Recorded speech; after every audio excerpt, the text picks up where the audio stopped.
오늘 말씀은 갈라디아서 3장입니다. 갈라디아서 3장. 생각하며 살아라. 생각 좀 하면서 살아라. 하는 제목을 정할 수 있는데, 율법과 믿음의 관계를 설명하고 있는 것입니다. 율법이 왜 필요한가, 율법을 왜 주셨는가, 그리고 믿음하고는 어떤 관계인가를 이렇게 설명해 주고 있는 장인데, 그 갈라디아 사람들에게 너희들 좀 생각 좀 해봐라. 생각하면 율법의 의식법, 특히 의식법, 할례, 의식법을 지켜가지고 너희들 성령 받고 믿음으로 또 하나님을 깨닫고 성령을 깨닫고 생명을 받고 이렇게 했냐? 그러지 않았잖아. 그러기 전에 이미 받았잖아. 근데 다시 율법으로, 의식법으로 돌아가게 되면은 그게 뭐냐는 거예요. 그럼 지금까지 한 거는 무엇이냐? 잘 생각해 보라는 거예요. 그래서 그 믿음으로 구원을 받고 이렇게 되는데, 그럼 율법을 왜 주셨냐?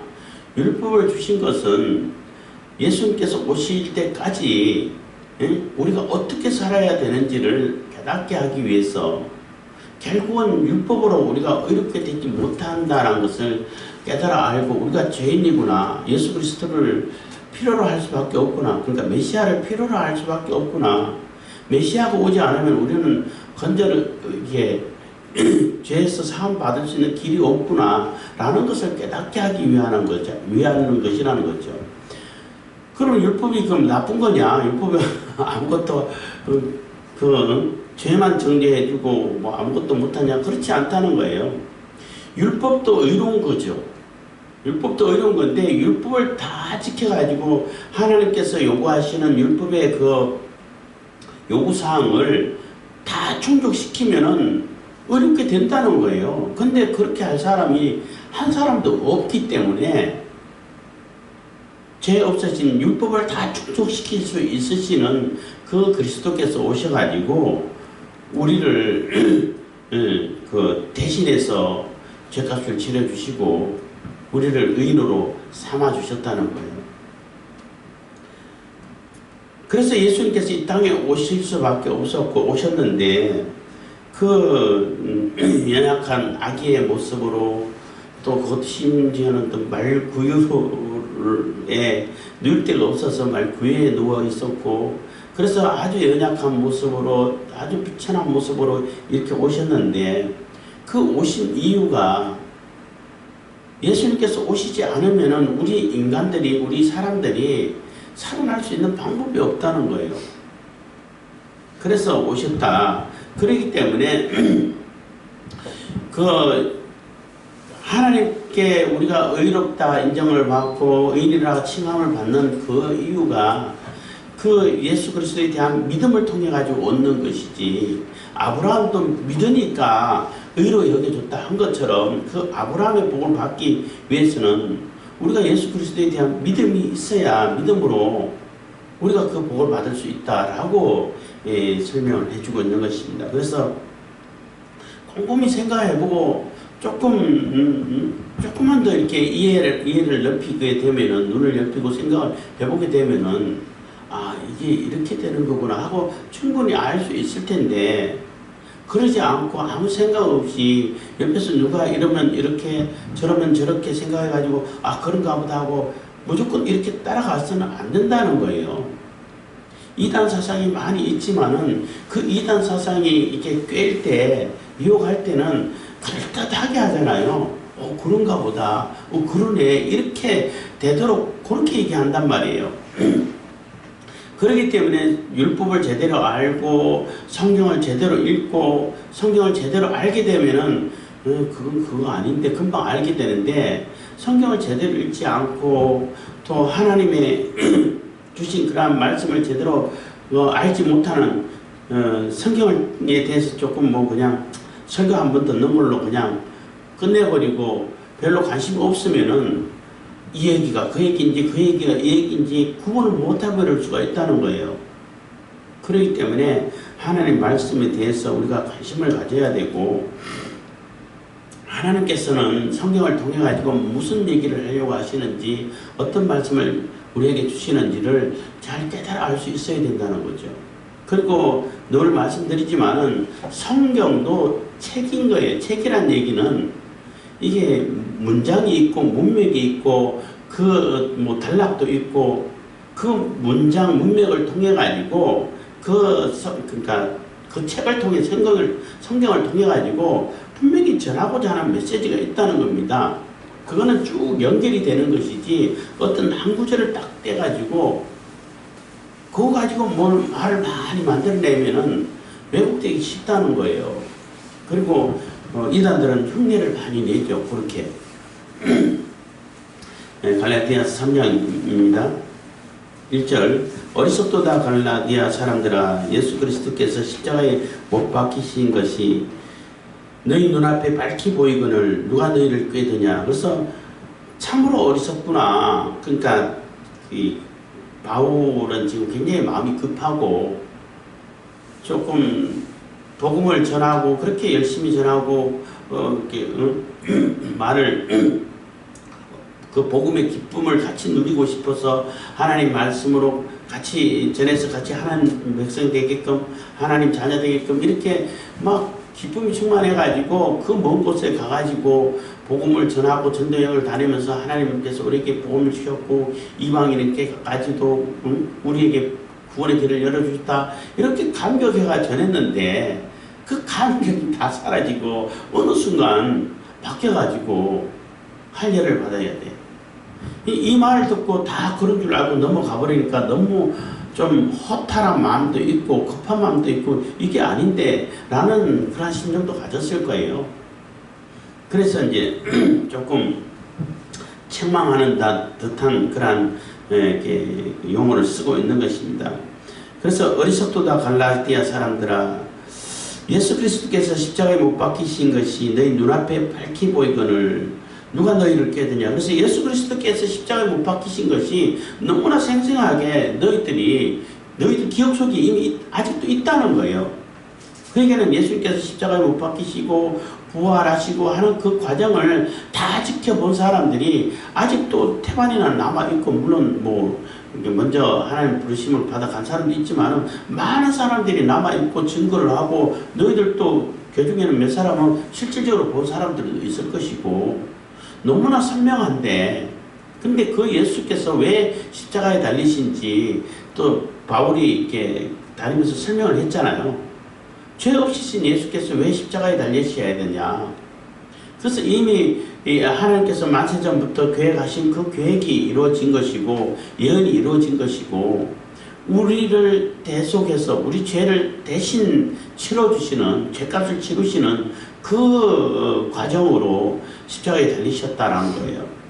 그래서 그 예수 그리스도의 피로 인해서 피값으로 인해 가지고 우리가 살게 됐다라는 것을 분명히 전했고 너희들이 또 그 뭐 과정을 지켜본 사람들도 있고 그래서 너무나 선명한데 누가 너희들을 그렇게 교묘하게 깬다고 해가지고 그렇게 홀딱 넘어가냐. 참으로 어리석다라는 얘기가 되는 겁니다. 2절입니다. 내가 너희에게 다만 이것을 알려 하노니 너희가 성령을 받은 것은 율법의 행위로냐 듣고 믿음으로냐. 그래서 분명하게 너희들이 선명하게 기억하고 있는데 잘 생각해봐라. 생각 좀 하면서 살자 하는 거죠. 잘 생각해봐라. 너희들이 성령 받은 것이 율법의 행위로 할례 받았기 때문에 내가 성령을 받았냐? 아니지 않냐고. 할례 받고 돌아다니면서 성령 받지 못하고 믿음으로 구원 받지 못한 사람들 많이 있어요. 있고 너희들은 할례 받기 전에 이미 믿음으로 그 믿음을 가지고 성령으로 이렇게 인침을 받고 성령 충만해지고 이렇게 됐지 않냐고.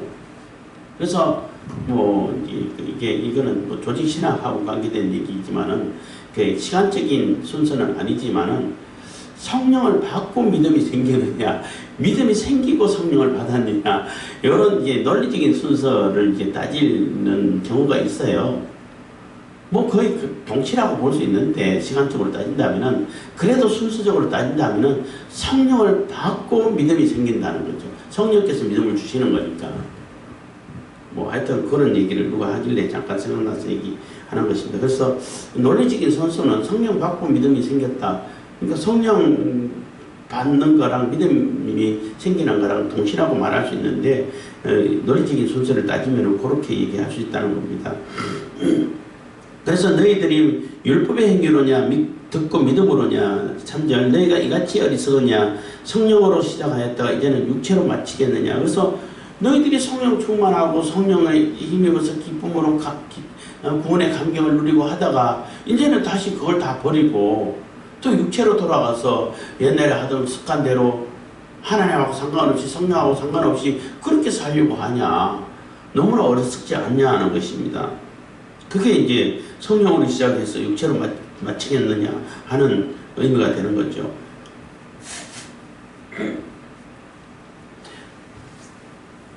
4절 너희가 이같이 많은 괴로움을 헛되이 받았느냐 과연 헛되냐. 그래서 그동안 예수 그리스도를 믿고 영접하고 믿음을 지키기 위해서 그 우상에서 떠나고 그러한 자기들 같은 이방인이기 때문에 그 이방 문화에 익숙해져서 같이 그렇게 좀 뭐 종교적으로 또 아니면은 또 실질적으로 성적으로 타락한 난잡한 그러한 생활이 보편화되어 있기 때문에 그렇게 하다가 구별돼 가지고 예수 그리스도 안에서 믿음으로 이렇게 살기 위해 가지고 얼마나 많은 핍박을 당했어요.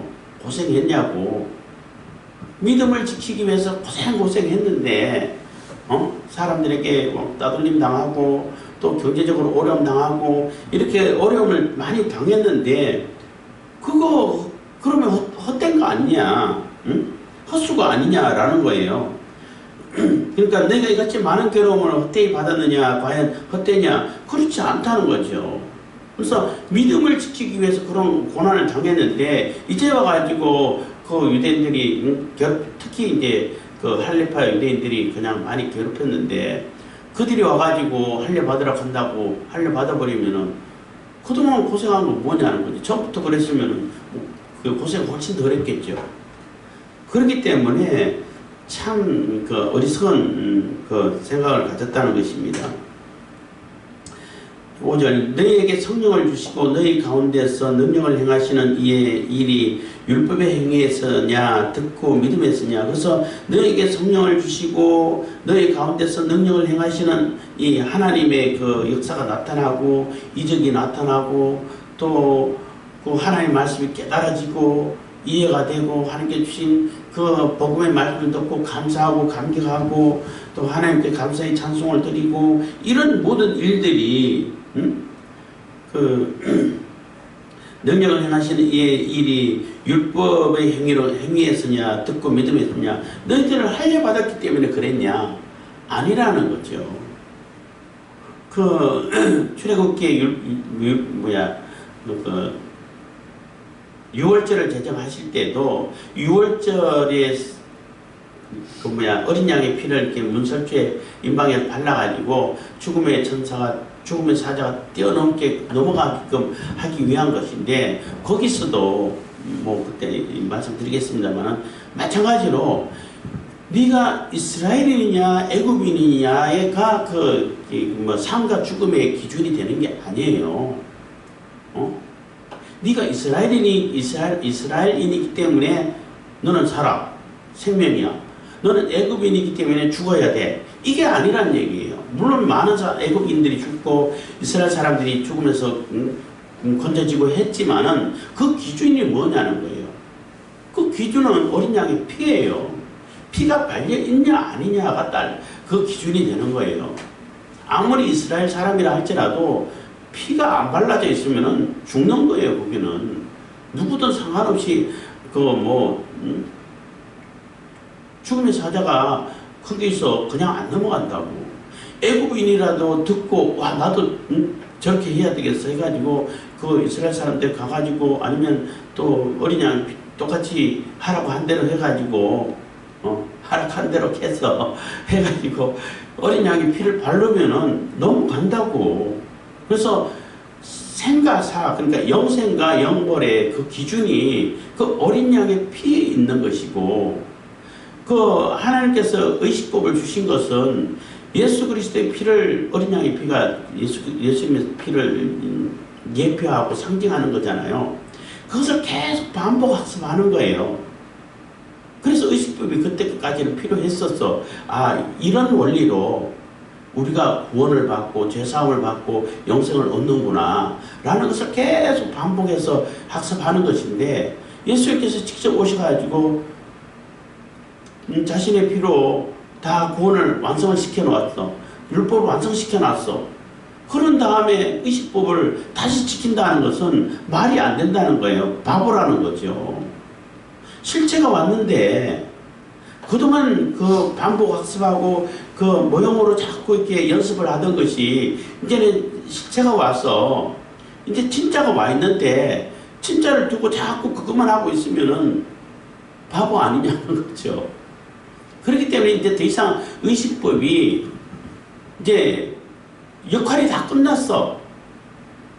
예수님께서 오실 때까지 필요한 거니까. 그렇기 때문에 너희들 잘 생각해봐라. 성령께서 하나님께서 우리에게 성령을 주시고 또 능력을 행하게 하시고 깨닫게 하시고 복음의 기쁨과 감격을 듣게 하신 이 모든 행하신 그 일이 율법의 행위에서 난 것이 아니지 않냐. 듣고 믿음으로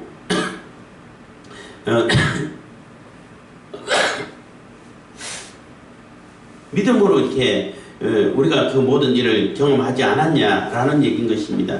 6절 아브라함이 하나님을 믿음에 이것을 그에게 의로 정하셨다 함과 같으니라. 그래서 아브라함도 마찬가지로 그 언약을 할 때에 그 언약을 별을 봐라 모래를 봐라 하면서 네 자손을 이렇게 많게 주시겠다고 언약을 하셨잖아요. 그런데 그 아브라함이 그 말씀을 믿음으로 받아들였다고, 그때 하나님께서는 그걸 보고 그 믿음으로 받아들이는 걸 보고 의로 여기주셨어요. 창세기. 그랬기 때문에 그 언약을 듣고 믿었을 때, 믿고 받아들였을 때 의로 여겨졌지, 그것을 듣고 그것을 실행하기 위해서 뭔가를 실행하고 뭔가를 또 이루고 그런 게 아무것도 안 했다는 얘기예요. 아무것도 안 하고 그냥 믿으니까, 믿고 받아들이니까 그걸 의로 여겨주지 않았냐. 그하고 똑같은 원리다. 똑같은 것이다. 그 믿음으로 의롭게 여겨지는 것이 우리에게 예수 그리스도를 통해 가지고 그대로 실행이 되는 것이고 완성이 되는 것이라는 것입니다. 잠깐만.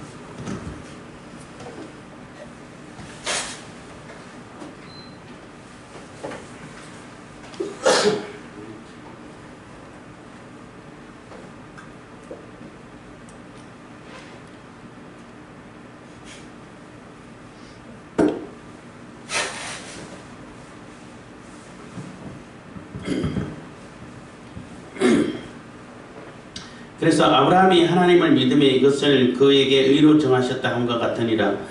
7절 그런즉 믿음으로 말미암은 자들은 아브라함의 아들인 줄 알지어다. 그래서 그러기 때문에 믿음으로 말미암아서 그 믿음을 따르고 믿음을 받아들이는 자들이 아브라함의 자녀라는 거예요. 할례 받았냐 안 받았냐, 혈통이 아브라함의 후손이냐 아니냐, 그걸 따지는 것이 아니라는 거예요.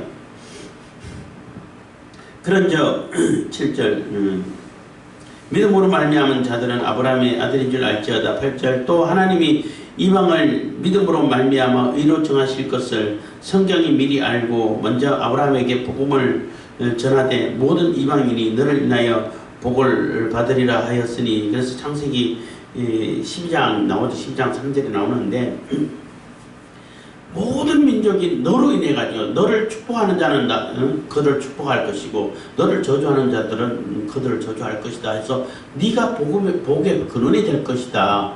너를 통해 가지고 모든 민족이 복을 받게 될 것이다 라고 이미 복음을 전해주지 않았냐는 거예요.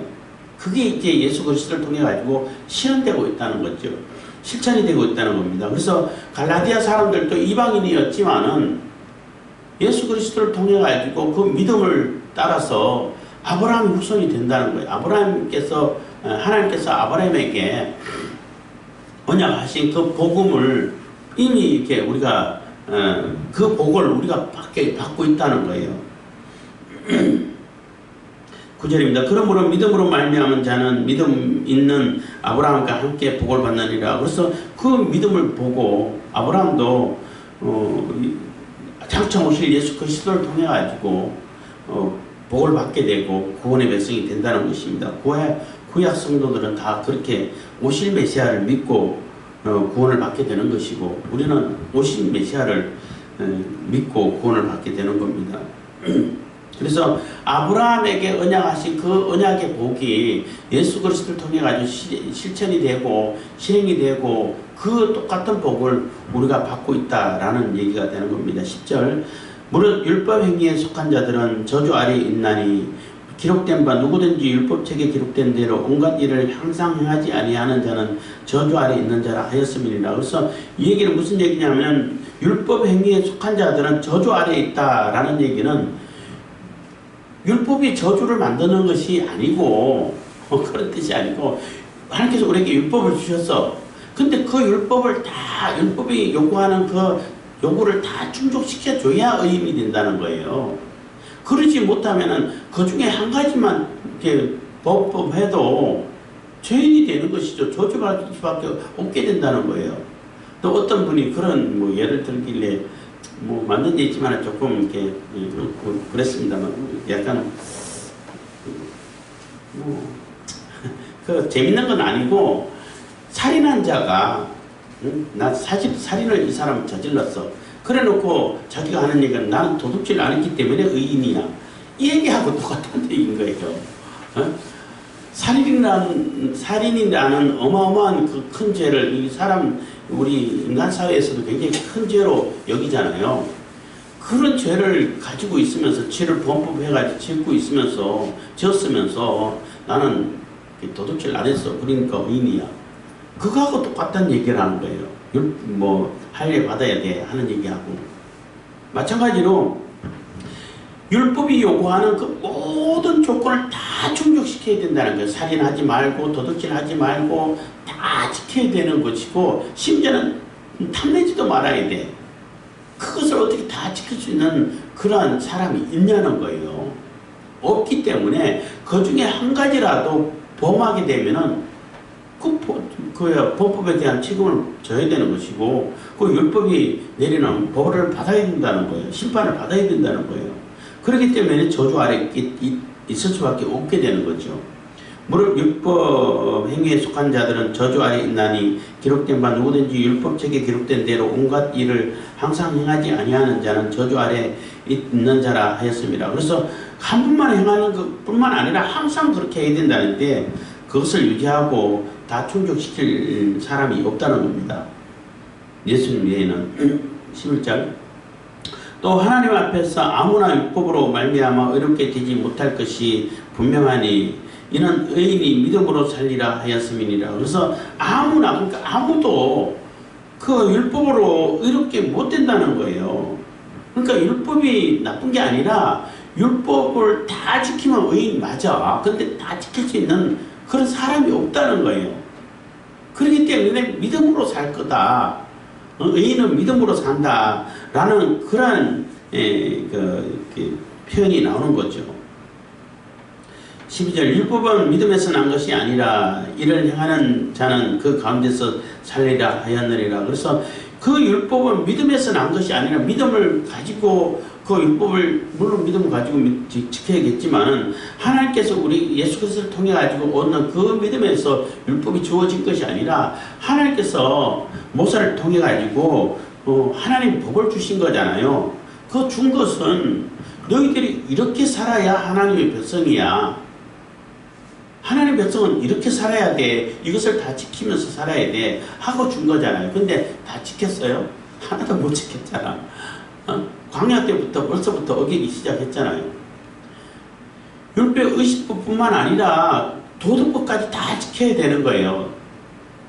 그 마음으로 지키는 까지 다 지켜야 되는데 그 지킬 수 있는 존재가 사람이 있냐는 거예요.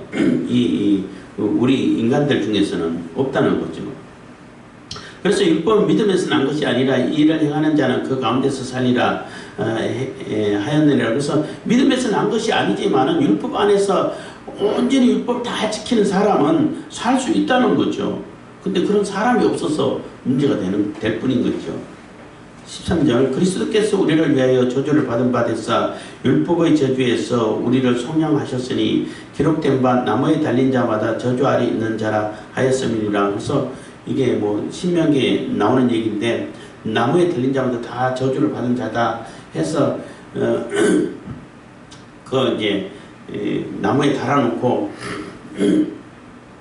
6월절 되기 전에는 다 내려서 장사하라 그러고 이런 얘기도 나오는데 그 율법이 정한 것, 그 율법을 다 율법의 요구를 충족시키지 못하면 저주받을 수밖에 없는 그러한 존재로 전락할 수밖에 없는데 그 율법이 요구하는 그 요구를 다 충족시키고 그 저주를 예수님께서 다 대신 받으셔가지고 그 저주를 다 받고 다 이렇게 죄값을 치르셨다는 거예요. 속량하셨다는 얘기는 죄값을 치르셨다는 거예요.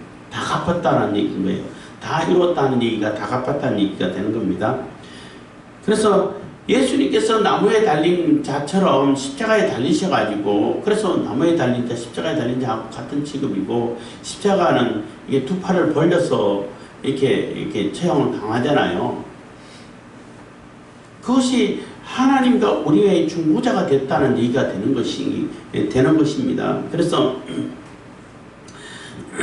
중보자의 그 모습을 이렇게 그대로 드러내 보여주셨고 또 만세전부터 일반 계시를 통해 가지고 하나님께서는 이런 모습으로 우리의 중보자를 세우실 것이라는 것을 뭐 암시를 해주셨고 일반 계시이기 때문에 사람들이 제대로 못 알아들어서 그렇지. 그래서 하나님과 우리 사이에 그 중보자를 세우셔가지고 우리를 하나님과 우리와 하나가 되게 해주시겠다고 알려주신 것이 이미 오래전부터 이렇게 상징으로 또 뭐 이렇게 그 징표로 이렇게 내려오는 것인데 그것이 예수님께서 그대로 십자가에 달리심으로 인해 가지고 실현을 하셨다는 거예요. 그래서 그 예수님께서 대신 이렇게 그 죄값을 치르시고 저주를 받아 주셨기 때문에 우리가 살 수 있게 되는 것이고 예수 그리스도를 통해 가지고 예수님과 함께 우리가 십자가에 달려 죽은 거나 마찬가지고 예수님께서 부활하심으로 인해 가지고 우리가 산 것이 됐다는 거죠. 그것을 인해서 우리가 살게 되는 것이지 율법의 그 행위로 인해 가지고 의식법 할례를 받음으로 인해 가지고 되는 것이 아니라는 겁니다. 14절 이는 그리스도 예수 안에서 아브라함의 복이 이방인에게 미치게 하고 또 우리로 하여금 믿음으로 말미암아 성령의 약속을 받게 하려 함이니라. 그래서 예수님께서 그렇게 십자가에 달려 죽으시고 율법의 저주를 다 이렇게 몸으로 받아주신 것은 그리스도 예수 안에서 아브라함의 복이 이방인에게 미치게 하고 그래서 아브라함을 통해 가지고 이방인까지 모든 민족이 다 복을 받을 것이다 하는 그 언약의 말씀이 실현되어졌다는 거예요. 실천되어졌다는 겁니다. 그래서 그 아브라함에게 약속하신 그 복이 이방인 우리에게 갈라디아 사람들에게 또 우리 뭐 지금 우리도 마찬가지입니다만은 우리에게 영향을 미치게 하고 그 복을 받게 하게 됐다는 것입니다. 또 우리로 하여금 믿음으로 말미암아 성령의 약속을 받게 하려 함이니라. 그래서 그 믿음을 통해 가지고 성령을 받게 한다는 거죠.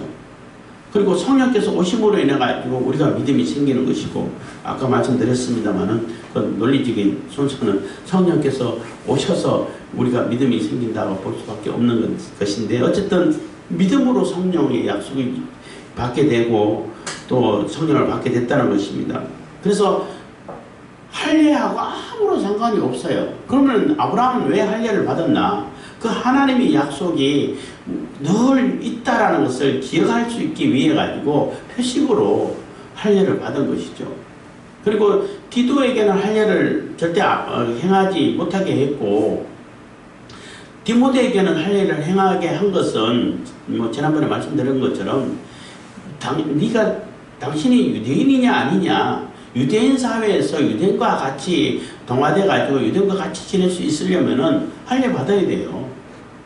유대인이냐 아니냐의 표식인 것이지 그게 구원의 조건은 아니라는 거예요. 구원 받았냐 안 받았냐를, 할례를 받았냐 안 받았냐를 보고 구분하는 게 아니라는 거예요. 할례는 구원하고 아무 상관없는 것이고 유대인이냐 아니냐를 이렇게 분별하기 위해 가지고 받는 것이라는 거예요. 아브라함도 나중에 자신도 할례를 행하고 아들들에게 다 할례를 시행시켰잖아요.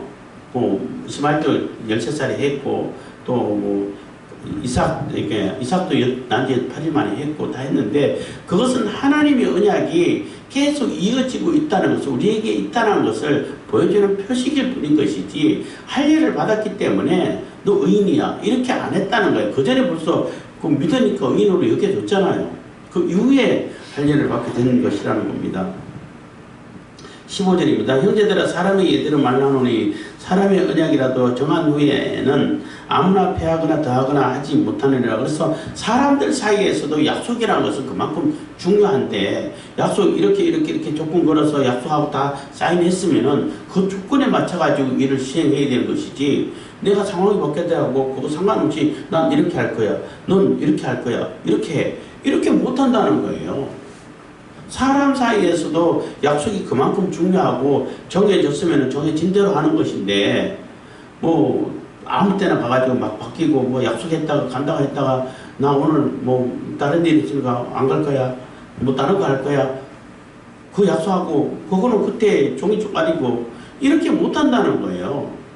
계약을 했으면은 그 계약대로 이루어지는 것이 이 인간 사회에서도 정말은 똑같이 적용되는 것인데, 하물며 하나님께서 아브라함에게 약속하신 것은 어떻게 더 훨씬 더 이렇게 중요할 수밖에 없는 거죠. 16절, 이 약속들은 아브라함과 그 자손에게 말씀하신 것인데 여럿을 가리켜 그 자손들이라 하지 아니하고 오직 하나를 가리켜 내 자손이라 하셨으니 곧 그리스도라. 그래서 아브라함의 자식들이 여럿이 있잖아요. 이스마엘도 있고 그드라를 통해 가지고 또 6명 아들이 있고 있잖아요. 그 사람들을 보고 아브라함 자식이라고 얘기 안 했다는 거죠. 이삭, 하나님께서 하나님의 약속으로 주신 그 이삭을 통해 가지고 제가 네 자손이야 라고 했다는 거예요. 그게 이제 그리스도의 상징이고 예수 그리스도를 얘기하고 있다는 것입니다. 그게 바로 그리스도라는 겁니다. 그래서 그리스도를 통해야만이, 그리스도를 영접하고 예수님을 영접하고 예수님을 통해야만이 아브라함의 자손이 되고 하나님의 자녀가 된다는 겁니다. 약속의 자식이 된다는 거죠.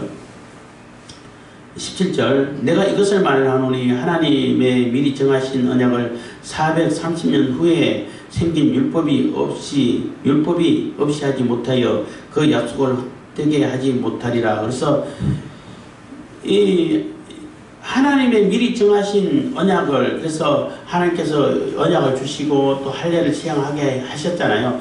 그래서 난지 8일 만에 해라 했기 때문에 그 유대인들은 그 안식일이라도, 안식일은 뭐 일하지 말아라고 아무것도 안 하는데 안식일이라 할지라도 8일째 되면은 할례를 시행해요.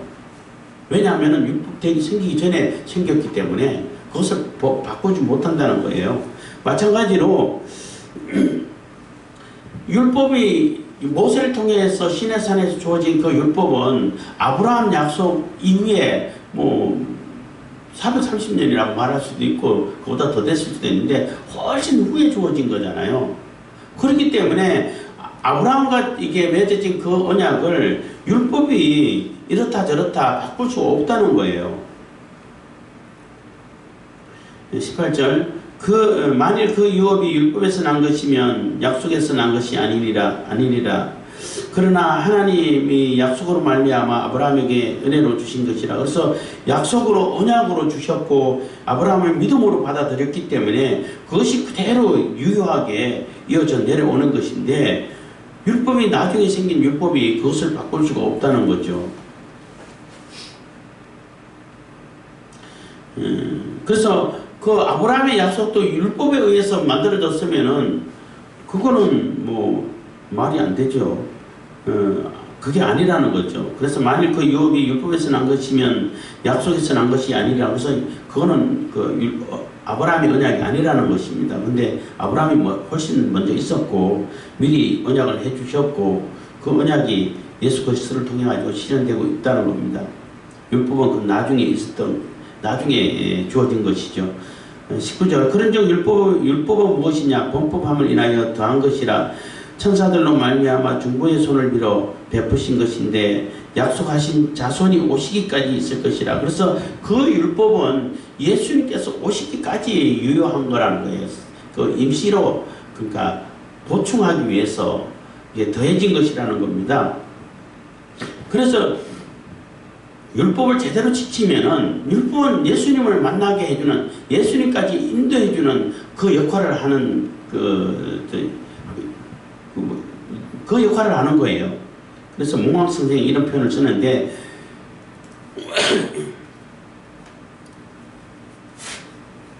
그런즉 율법은 무엇이냐? 범법함을 인하여 더한 것이라. 그래서 자꾸 죄를 범하기 때문에 죄를 범해도 이게 죄인지 아닌지 구분을 못한단 말이에요. 사람들이. 법이 없으면 그렇잖아요. 법이 없으면 내가 한 것이 내가 하고 싶어서 했는데 그게 뭔 죄야? 이렇게 된단 말이에요. 내 양심상 그거는 죄로 여기지 않아. 이렇게 하면 죄가 안 돼. 근데 법이 있으면은 너 이 법을 봐. 이렇게 하면 안 된다고 그랬지. 살인하면 안 된다고 그랬지.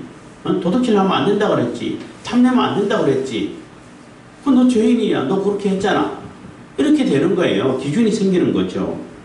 그래서 이제 하나님 백성으로 살게 하기 위해 가지고 이렇게 보충으로 더해준 것이라는 겁니다. 더한 것이라 천사들로 말미암아 중보의 손을 빌어, 그러니까 천사들을 통해 가지고 중보의 손 모세에게 줬다는 거죠. 비록 베푸신 것인데 약속하신 자손이 오시기까지 있을 것이라. 그래서 약속하신 자손 예수 그리스도께서 오시기까지 그것이 임시적으로 그 역할을 한다는 것입니다. 그래서 모세도 그랬잖아요. 나와 같은 그러한 선자가 올 건데 말을 들으라. 그래서 모세도 사실은 세 가지 권한을 다 갖고 있어요. 왕과 지도자도 되죠. 제사장도 되죠. 선지자도 되죠. 그 세 직분을 다 가진 자가 모세인데 나와 같은 그 천재를 보낼 거니까 말을 들으라는 것은 그 왕권과 제사장권과 선지자권을 다 가진 존재가 메시아란 말이에요. 그게 예수 그리스도라는 거죠. 그래서 모세는 예수님의 그림자라고 볼 수 있는 겁니다. 물론 이렇게 그 율법을 대표하는 대표자이기 때문에 또 상징적으로 가나안 땅에 들어가지 못하게 되는 그러한 것도 보여주기도 합니다만은 어쨌든 그래서 이 약속하신 것인데 약속하신 자손이 오시기까지 있을 것이라. 20절 중보는 한편만 위한 자가 아니나 오직 하나님은 하나이시니라. 그래서 중보는 그래서 여기서 말하는 중보는 모세를 얘기하는데 한편만 위하는 것이 아니라는 얘기는 인간도 생각하고 하나님도 생각하고 중간에서 이렇게 받아가지고 전달해 주는 것인데 한 단계를 거치는 거죠. 근데 하나님은 하나님이라 한 얘기는 예수님은 하나님이시잖아. 하나님이신데 중보 역할을 우리의 중간에 오셔가지고 복음을 주셨는데 하나님이 직접 주시는 거라는 거예요. 그러니까 복음은 하나님께서 우리에게 직접 주신 것이 되는 것이고 율법은 한 단계 거쳐가지고 이렇게 모세를 통해서 준 것이고 하기 때문에 복음이 훨씬 더 확실하고 효과가 있는 것이라는 겁니다. 21절 그러면 율법이 하나님의 약속들을 거스르느냐? 결코 그럴 수 없느니라. 만일 능히 살게 하는 율법을 주셨다면 의가 반드시 율법으로 말미암았으리라. 그래서 그러면 율법이 하나님 약속을 거스르느냐? 하나님을 거역을 하고 하나님 말씀하고 반대로 행하냐? 그렇지 않다는 거예요. 율법도 똑같이 의로운 거예요. 좋은 거야. 근데 다 못 지켜서 하는 거죠.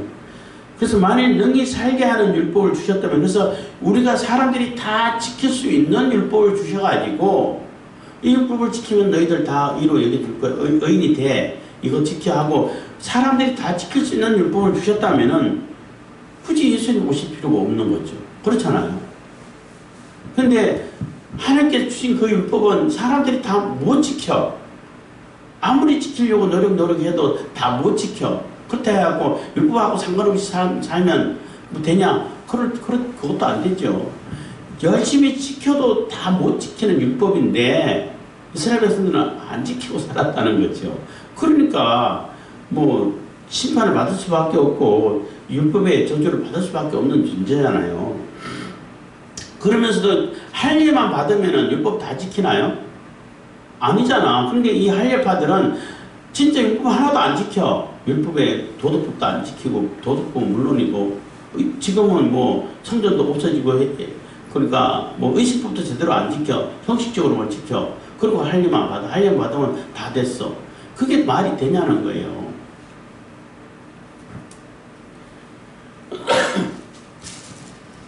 그래서 그 아까 이게 누가 예를 들은 것처럼 살인죄를 저지르고 있으면서 저질렀으면서 나는 할례 받았으니까, 그러니까 도둑질 안 했으니까 나 의인이야. 그거하고 똑같다는 얘기가 된다는 거죠. 그렇지만은 율법은 절대 하나님 약속들을 거스르고 거역을 하지 않는다는 겁니다. 결코 그럴 수 없느니라. 만일 능히 살게 하는 율법을 주셨다면 너희가 반드시 율법으로 말미암았으리라. 아까 그 얘기입니다. 22절. 그러나 성경이 모든 것을 죄 아래 가두었으니 이는 예수 그리스도를 믿음으로 말미암는 약속을 믿는 자들에게 주려 함이니라. 그래서 성경은 율법을 얘기하는 거예요. 율법. 모든 것을 죄 아래 가두었으니 이는 예수 그리스도를 믿음으로 말미암은 약속을 믿는 자들에게 주려 함이니라 한 얘기는, 성경이 모든 것들을 죄 아래 가뒀다는 얘기는, 율법이 다 죄 아래 가뒀다는 얘기는 율법을 봄으로 인해 가지고, 율법을 듣고 그것을 확인함으로 인해 가지고 사람들이 나는 율법의 요구를 다 충족 못 시키는 자구나, 나는 그냥 저주 아래 갇혀 있을 수밖에 없구나 라고 여겨지게 되는 것이고, 실질적으로도 그 죄 아래 갇히는 수밖에 없게 돼 있다는 거예요. 너 이런 율법을 범했네. 그럼 죄를 받아야겠네. 하고 갇히는 거죠. 그래서 그러기 때문에 예수 그리스도를 믿음으로 말미암은 약속을 믿는 자들에게 주려 한 얘기는, 그러기 때문에 나 혼자 힘으로는 안 돼. 율법을 못 지켜. 그렇기 때문에 메시아가 필요해. 예수 그리스도가 필요한 거예요. 예수 그리스도와 함께 우리가 연합하게 되면은 나는 살 수 있는 길이 생기는 거야 라고 여겨지게 된다는 것입니다. 그것을 주기 위해서 오셨다는 겁니다. 23절. 믿음이 오기 전에 우리가 율법 아래 매인바 되고 계시될 믿음의 때까지 갇혔느니라. 그래서 예수님께서 오시기까지는, 예수님께서 이 성량함을 다 그러니까 죄사함을 다 이루기 전까지는 그냥 율법에 갇혀 있을 수밖에 없다는 거죠. 그래서 예수님께서 오실 때까지 우리가 갇혀 있는 그런 상황이 됐다는 겁니다. 24절. 이같이 율법이 우리를 그리스도에게로 인도하는 몽학 선생이 되어 우리로 하여금 믿음으로 말미암아 의롭다 함을 얻게 하려 함이니라. 그래서 율법이 몽학 선생 역할을 한다는 겁니다. 초등 선생, 여기서 몽학 선생이라는 것은 조금 배경을 설명하면, 로마에서는 자식에게 이게 유산을 물려주려면은 반드시 이 몽학 초등 선생을, 가정교사를 세운다는 거예요. 그래서 그 가정교사를 세워가지고, 가정교사 세울 때 조금 학식이 있고 뛰어난 자기 신하라든지 아니면 노예 중에 그런 사람이 있냐면은, 헬라 사람들은 머리는 좋잖아요. 공부를 많이 했잖아. 이 로마 사람들보다. 그래서 그런 사람들 해가지고 자기 자식을 그 가정교사에게, 몽학선생에게 맡기는 동안은 14세부터 25세까지 훈련을 시킨다 이런 얘기도 있는데, 어쨌든 간에 맡겼던 동안에는 그 가정교사가 그 자녀를, 주인의 아들이지만은 다 통제를 하는 거예요. 어디 가도 그 가정교사 허락을 맡아야 돼. 해도 되는지 안 해도 되는지 다 그 교사가 가르치는 대로 해야 되고, 허락하지 않으면 안 돼. 아버지가 있지만은 아버지가 위임을 해준 가정교사를 통해 가지고 다 이렇게 점검을 받고 또 허락을 받고 이렇게 해야 된다는 거예요. 근데 그 교육이 끝나면은 이제 그 모든 권한이 아버지께로 다시 돌려져 가지고 아버지로부터 직접 행사를 받게 되고 그 가정교사는 자기 종이 되는 거죠. 이렇게 되는 거예요. 종이었는데 그 아들이 신분으로 종 밑에 들어가가지고 훈련 받고 훈련 끝나면은 자기가 주인이 돼가지고 그 종을 이렇게 또 이렇게 부리는 이런 상황이 되는데 그거를 비유로 드는 거예요. 그러니까 율법은 몽학선생 역할을 한다. 가정교사 역할을 한다. 그래서 예수님께서 오시기까지 우리가 받아야 할 훈련을 하나하나 가르치는 역할을 하기 때문에 그 율법을 잘 지키고 율법을 잘 따르면은 예수님을 만나게 되는 거죠. 예수님도 다 예수님에 대해서 적어놓은 것이라고 말씀하셨기도 하고, 그래서 이같이 율법이 우리를 그리스도에게로 인도하는 몽학선생이 되어 우리로 하여금 믿음으로 말미암아 의롭다함을 얻게 하려 함이니라. 믿음이 온 후로는 우리가 몽학선생 아래 있지 아니하도다. 26절 너희가 다 믿음으로 말미암아 그리스도 예수 안에서 하나님의 아들이 되었으니, 그래서 믿음으로 말미암아서 믿음을 통해 가지고 그리스도 예수 안에서 하나님의 아들이 되는 거예요. 27절 누구든지 그리스도와 합하여 세례를 받은 자는 그리스도로 옷 입었느니라. 그래서 누구든지 그리스도와 합하여서 세례를 받은 자, 예수님께서 십자가에 돌아가실 때에 같이 이렇게 죽은 자라고 얘기할 수 있는 거죠. 그래서 예수님을 하나가 연합해, 예수님과 우리가 하나로 연합되는 거잖아요. 세례받는 것이 바로 연합을 얘기하는 것인데, 예수님께서 죄도 없으신데 왜 세례를 받으셨어? 세례 요한에게 받았잖아요. 그것은 죄인하고 연합한, 내가 죄인의 신분으로 들어간다는 얘기인 거예요. 죄가 없지만은 죄인의 신분으로 들어가가지고 이 죄를 속하게끔 하겠다는 겁니다. 그것처럼 예수 그리스도를 통해 가지고 세례를 받은 자는 똑같이 예수 그리스도를 통해 가지고 옷을 입게 된다는 거예요. 그러니까 부활하게 된다는 거죠. 그래서 우리가 의의 옷을 입는다라는 얘기할 때 그리스도의 옷을 입는다라는 얘기하고 같은 것입니다. 28절 너희는 유대인이나 헬라인이나 종이나 자주자나 남자나 여자나 다 그리스도 예수 안에서 하나이니라. 그래서 그러기 때문에 이제는 예수 그리스도를 통해 가지고 예수 그리스도 안에 있으면은 네가 유대인이냐 이방인이냐 이 구분 안 한다는 거예요. 하나님께서 구원하실 때에 너는 유대인이기 때문에 통과, 유대인 아니니까 탈락 이런 거 안 한다는 거예요. 예수 그리스도 안에 있냐 없냐, 어린 양의 피가 있냐 없냐 이것을 본다는 거예요. 네가 애국인이냐 이스라엘이냐 그걸 보는 게 아니라 어린 양의 피가 문설주에 임방에 발려져 있냐 없냐 이걸 본다는 거예요. 마찬가지로 예수 그리스도 안에 있냐 없냐를 보는 것이지 네가 여자냐 남자냐 자유인이냐 아니면 종이냐 이방인이냐 아니면 유대인이냐 이거 안 따진다는 거예요. 다 똑같다는 거예요. 29절 너희가 그리스도께 속한 자면 곧 아브라함의 자손이요 약속대로 유업을 이을 자니라. 그래서 예수 그리스도 안에 들어있는 자, 예수 그리스도께 속한 자면은 아브라함의 유업을 이은 자라는 거예요. 아브라함의 자손이라는 거예요. 그렇기 때문에 율법에 특히 의식법 할례를 받은 것을 통해 가지고 그리스도인이 되고 구원을 받는다 이런 얘기에 현혹되지 말아라. 그거는 유대인의 하나의 표식일 뿐인 것이고 구원하고는 아무런 상관이 없다. 그래서 예수님께서 이것을 이루시기 위해서 율법을 완성시키시고 또 율법의 저주 아래에 있는 우리를 건져주시고 믿음으로 하나님의 자녀가 되고 아브라함의 후손이 되게끔 하기 위해 가지고 이 땅에 오셨다는 거예요. 아기 예수로 오셨다는 거죠.